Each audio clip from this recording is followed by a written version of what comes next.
Bismillahirrahmanirrahiim. Casharkan waxaynu ku eegi doonaa cash payment book oo isaguna ka mid ah buugaagta briminteriska ee businessyada lagaga shaqeeyo. Cash payment book wuxuu tagaa dhinaca labaad ee cash booka. Marka aynu ka hadlayno payments waxa weeyaan wixii aynu ka saarnay bankeena. Haddii aynu xusuusano casharkeenii hore waxaynu ku soo qaadanay sida loo record gareeyo waxyaabaha soo galay bank. Marka imika waxaynu eegi doonaa dhinaca kale ee cash booka ee books of pre-interestka oo la yiraahdo cash payments book. Haddii aynu eegno tablekan waxay isku eeg yihiin tablekii cash receipt booka. Wuxuu leeyahay dateskii iyo narrativeskii ama sifihii lagaga saaray banka waxaynu bixinay wageskii ama mushaharaadkii. Waxa kaloo aynu bixinay biilkii biyaha. Waxa kaloo aynu bixinay deyntii aynu ka soo qaadanay supplierskeena. Pool iyo Juan waxaynu ku soo marnay casharkeenii purchase day booka markii aynu soo marinay. Waxaynu aragnaa in ay supplierskan dib ay inugu soo noqdeen magacyadoodu mar kale. Waxa kaloo oo aynu haysanaa electric expenses aynu bixinay. Halkan waxaynu ku arkaynaa totalka bank accountkeena aynu ka bixinay. Intaas kadib waxaynu kala saari doonaa paymentskan aynu ka bixinay banka iyo waxaynu u bixinayba. Ma waxaynu ku bixinay payments ay inugu lahaayeen supplierkeenu. Ma waxaynu ka bixinay mushaharaadkii shaqaalaha oo loo yaqaano wages expense. Ma waxaynu ka bixinay sidoo kale utilitieskii sida biyaha iyo leydhka. Payments kasta oo la bixiyana waa in loo sameeyo column u gaar ah. Tusaale ahaan imika haddii aad bixisid rantis ama kirada xafiiska waa in aad u samaysid row iyo column kuwan oo kale la mid ah. Kuwa kale ee soo kordhana sidan si la mid ah unbaa loogu samayn doonaa row iyo column kolba wixii loo baahdo. Sidoo kalena haddii aynu samayno cash purchase waxaynu u samayn doonaa cash purchase column. Waxaynu columnka ugu dambeeya ku haysanaa columnkaas oo highlight garaysan. Isaguna wuxuu noqonayaa discount receipt. Marka waxaynu qaadanay settlement discount waayo waxaynu iska bixinay deyntii laynagu lahaa ee supplierskeena waqti hore. Taasina waxay noqonaysaa memorandum column. Memorandum columnkan waxaynu uga baahanahay in aynu ku post gareyno double entrygeena general journal sidii aynu buugaagtii hore iyo dhammaan books of pre-mentoryadii hore waxaynu ku post gareyn doonaa main ledgerkeena totalka. Waana sidii buugaagtii casharadii hore oo kale aynu u soo samayn jirnay. Bankeena total paymentska laga saaray waxay tagi doontaa creditska main ledgerkeena si looga yareeyo assetska bank accountkeena. Markaa intii aynu ka bixinay banka waxay ka yaraan doontaa bank assetkeena.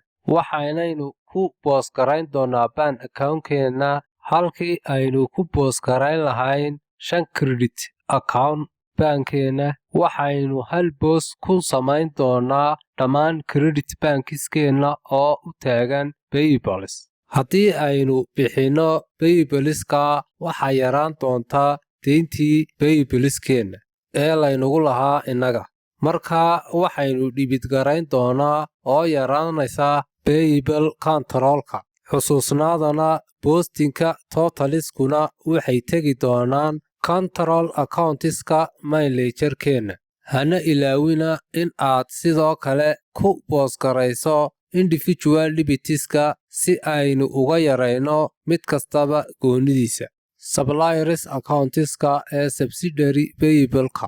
Markaa waxaynu dhibid gareyn doonaa labadan supplier ee isku xiga Pool iyo Juan. Waxaana yaraan doontaa liabilitieski lagu lahaa individual accountska sidoo kale. Wagesku waa expense ama cost uu galay businesskeen. Waxaanaynu u baahannahay in aynu u aqoonsanaano expenses waanaynu dhibidgarayn doonaa wages expensesku waxay kordhin doontaa expenditure wageska aynu gallay sanadkan waxaanu ka mid yahay wagesku cost si uu u shaqeeyo businessku waxaanu tegi doonaa statement of comprehensive income-ka ugu dambayntiina waxaynu haysanaa utilitieskii oo aynu ku soo boosgaraynay totalkoodii mar labaadna utilitiesku waa expense markaa waxaynu dhibidgarayn doonaa utility expenseska waxaanu kordhin doonaa expenseskeenii statement of comprehensive income-keenii sanadkan casharkeennii hore waxaynu ku soo samaynay discount allowanceska iminkana waxaynu samayn doonaa discount received-ka innagoo u samayn doonaa double entry ka duwan kii hore iminka creditka baankeennu wuxuu la mid yahay saddexda dhibid ee aynu hoos ku qornay totaliskooda waxaynu samaynay double entrygii cash paymentska ee aynu bixinnay wakhtigan iminkana waa in aynu boosgarayno double entrygii discount received-ka totalkoodii haddaba discount received-ku wuxuu inaga yarayn doonaa liabilitieskii payableskeenna bixinna mayno liabilities fara badan sidii aynu horeba u soo sheegnay marka waxaynu dhibidgarayn doonaa oo aynu yarayn doonaa payable control accountiska waxaanaynu ka yarayn doonaa liabilitieska ama deynta xilligaas discount received-ku wuu inoo fiican yahay innaga waayo wuxuu inoo xisaabsan yahay income ina soo galay oo kale waxaanaynu credit-garayn doonaa discount received-ka waxaanu kordhin doonaa other incomeskii statement of comprehensive income-keenna waxaanu tegi doonaa gross profit-keenna column-kan discount received-ka waxaynu u baahannahay in aynu samayno double entrygiisii waana memorandum column markaa waa in aad xasuusnaataa in aynu u baahannahay in aynu ku rikoodh garayno asadkeenna discountkan aynu helnay haddii aad xasuusataan waxaynu soo rikoodh garaynay casharadeenii hore purchase return daybook waxaynu sidoo kale soo rikoodh garaynay purchase daybook waxaynu ku soo boosgaraynay payable control accountiskeenna sidoo kalena waxaynu ku soo boosgaraynay subsidiary payable ledgerkeenna waxaynu ka heli doonaa recordiska aynu soo samaynay oo dhan oo ay tegi doonaan payable controliska waxaanaynu ku credit garayn doonaa payable controliskeenna purchase daybookkeenii waxaanaynu ku dhibid garayn doonaa payable controliskeenna returnskii aynu ku celinay supplierkeenna waxaynu sidoo kale soo samaynay individual payable ledger accountiskii pool iyo juan billy iyo ann oo aynu u samaynay individual credit supplier accounts haddaba marka hore waxaynu doonaynaa in aynu ku soo boosgarayno control account-keenna cash payment bookeenna waxaynu soo nidhi waxaynu dhibidgaraynay payable controlis ah $250 taas oo aynu siinay supplierskeenna sidoo kalena waxaynu dhibidgaraynay payable aynu helnay wakhtigan haddaba aynu ku bilowno payable controliskeenna cash payment booga waxaynu dhibidgarayn doonaa $250kii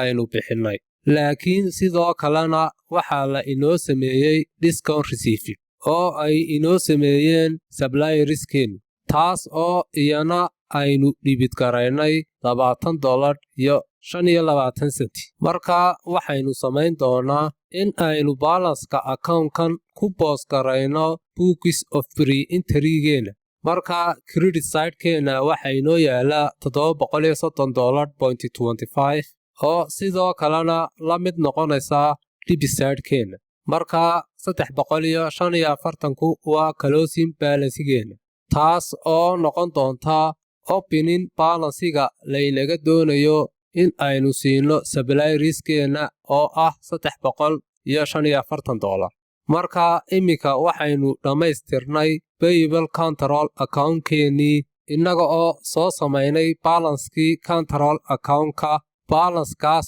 oo lagu boosgarayn doono trial balancial positionkeena amba balance sheetka.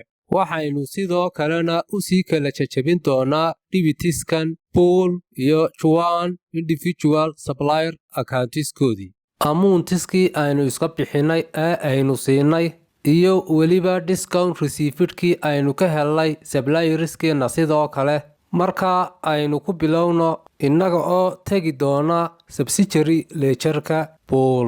waxaynu bixinay cash payment buugeennii innaga oo u soo gaabsan doona CPB.